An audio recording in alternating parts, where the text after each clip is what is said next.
Hey guys, welcome to my newest video for today. Today's video is my introduction to a new series I'm going to be doing. It's technically like a new world series, I guess, because I've decided to go back to doing my film review, like my regular movie watching, and any movies I see at the cinema, like put them together, so and like into the one video. So these will be monthly installments, and I've decided to call them Adventures in Movieland, and this, I guess, is the pilot episode. So I've watched a few movies over the past couple of weeks, so I would just get straight into it and just give a general overview on what I thought of each movie. And the first movie I watched was The Mikado from 1939. This was also my first Criterion, and as I've mentioned time and again, I'm a massive fan of Gilbert and Sullivan. Even though The Mikado isn't particularly one of my favourites, I really did enjoy this movie adaptation. My only issue was that they left out a couple of the songs. Like they left out I've Got a Little List, which is one of my favourites, as well as Beauty in the Bellow of the Blast, which I think is my all-time favourite song. There's a couple of others here and there, but those were the two that I noticed the most, and I really wish they'd have put this in this actual version, even though there's no, it's not as if they can go back and fix it because this was made in 1939. But overall, this was a really well done movie. I was actually really impressed with how they did the finale to Act 1, because that, like most Gilbert and Sullivan operettas, is like over 10 minutes long. So I actually liked how they cut and adjusted some of the bits and pieces in that. So the finale I really liked, like the Act 1 finale I really liked. And yeah, overall I thought this was a pretty faithful adaptation to the stage, like Mikado. Basically the Mikado is, again, like most Gilbert and Sullivan operettas, is a satire on what was happening at the time.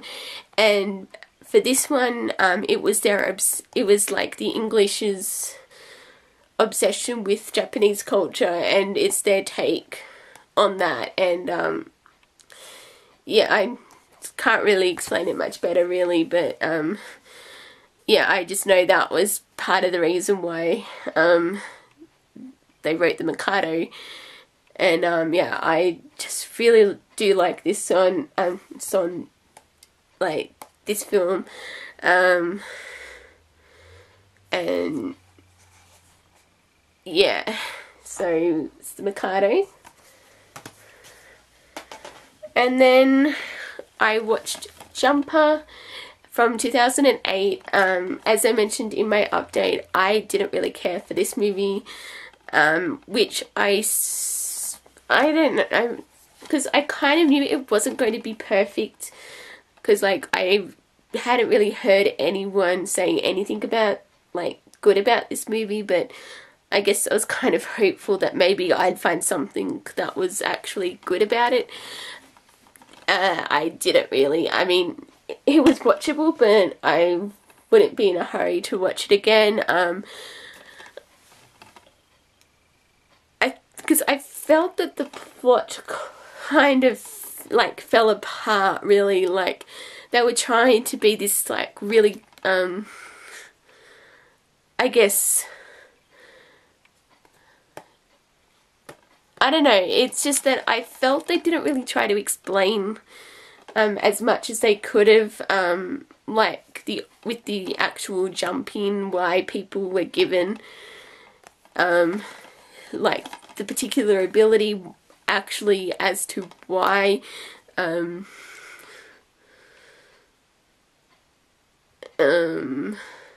like the old, the hunters, why they were actually, aside from not liking them because of what they could do, actually, like, why they were pursuing them. Like, it didn't really go into that backstory, and because I believe this is actually based on a book series, so I don't know if, like, that actually covers it or not, but yeah, I was very disappointed in this, because I was hoping to at least salvage something from it, but yeah, I didn't really care for it. Acting wasn't all that brilliant. Speaking as someone who, like, doesn't actually mind Hayden Christensen, I didn't really like him in this movie. I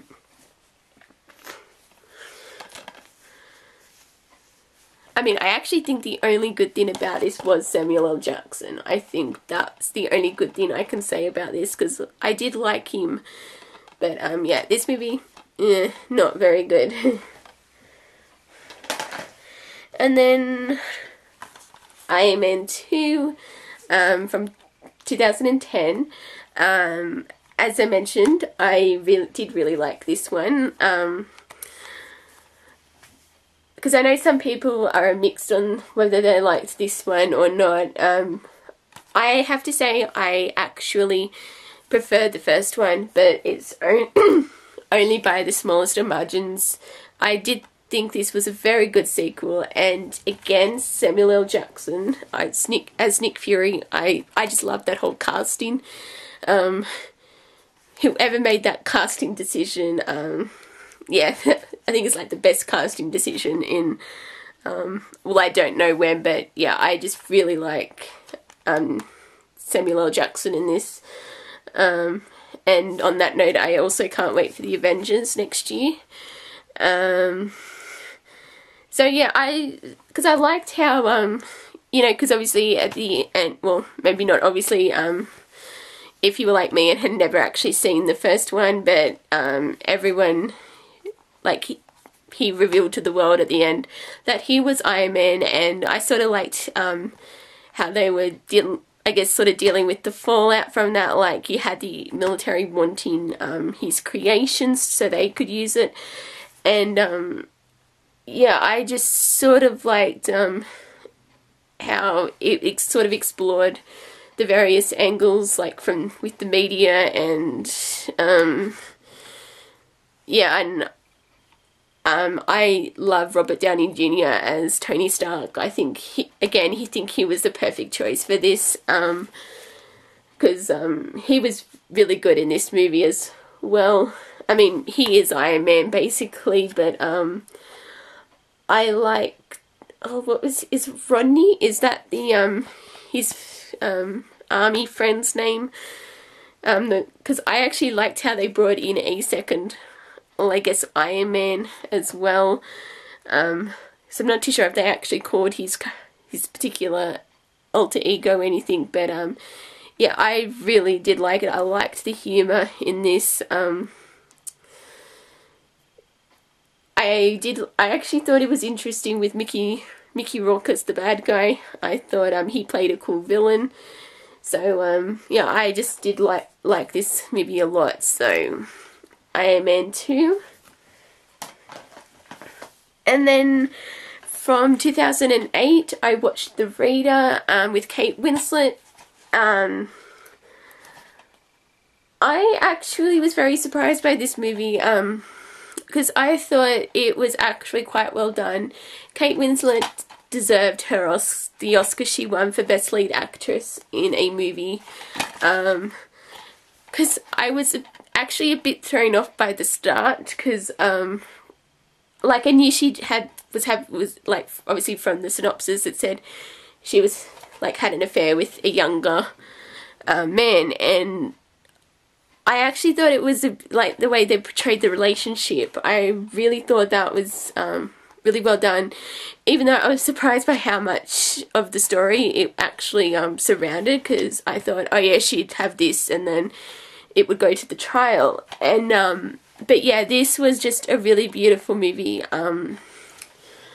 because in the end you actually feel sorry for Kate Winslet's character, like with what like this, her circumstance, like the circumstances surrounding like the war trial and everything. And yeah, I can't really explain it, but I thought this was a very good movie. And yeah, The Reader.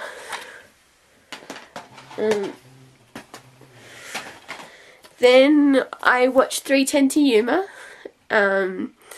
which of course is a Western, and again I was very surprised by how much I liked this movie, because I initially wasn't planning on checking this movie out, but because I was trying to expand the type of movies I watch, and this is from 2007, and I did actually quite enjoy it. I think this is like the first movie with Russell Crowe I've seen him in.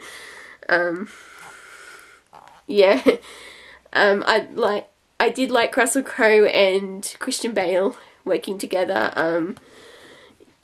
Which, yeah, it's kind of, because like, yeah, normally I don't go for Westerns, because the only other Western I've seen is Butch Cassidy and the Sundance Kid, which of course I liked, but other than that, this has been the only other Western I've seen, but it was really good. I liked the whole atmosphere to it with the Western, like, I guess, yeah, Western landscape and everything, and yeah, I just really like this movie a lot.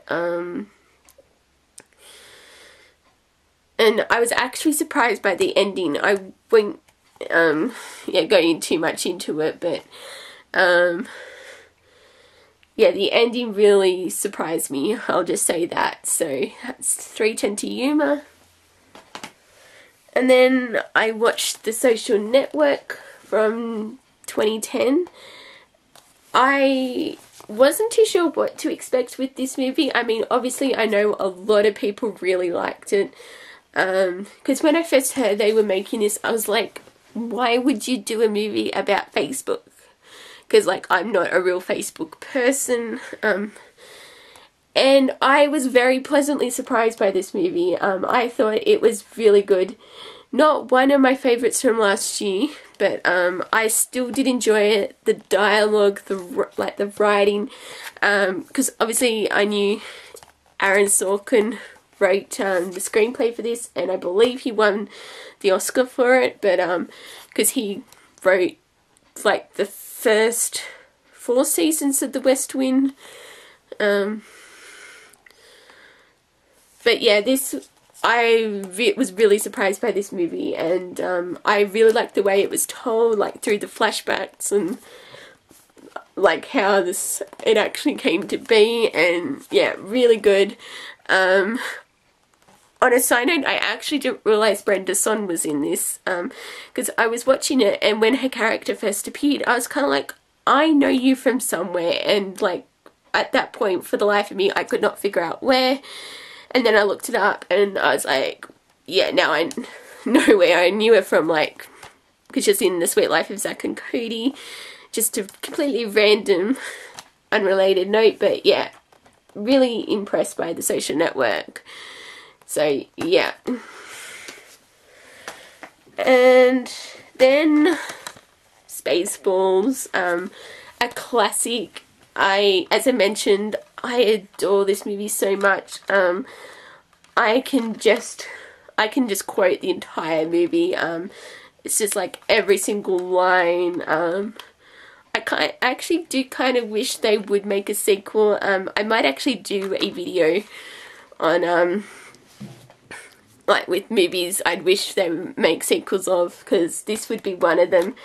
I mean, obviously you couldn't replace John Candy, but you know, like with the line, who knows, maybe we'll meet in Spaceballs, what was Spaceballs 2, the search for money, because I've sort of heard bits, like, you know, the rumours floating around that he was actually writing, Mel Brooks was writing a script for Spaceballs 2, but yeah, I guess just have to wait and see. But yeah, Spaceballs, classic.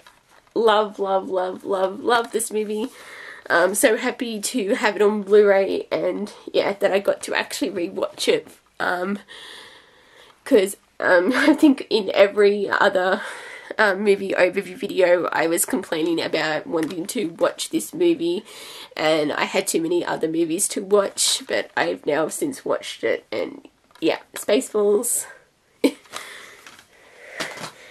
And then I watched Inglorious Bastards from 2009. Please don't hate me for this, but I really didn't care for this movie. You know, I was so looking forward, like, everything's dropping now. I had so much hope for this movie, because I know a lot of people love it. And I watched it and I was like, why do people like this? I mean, I didn't hate it, and it was like watchable, but I just, yeah, for some reason I just could not get into it that well.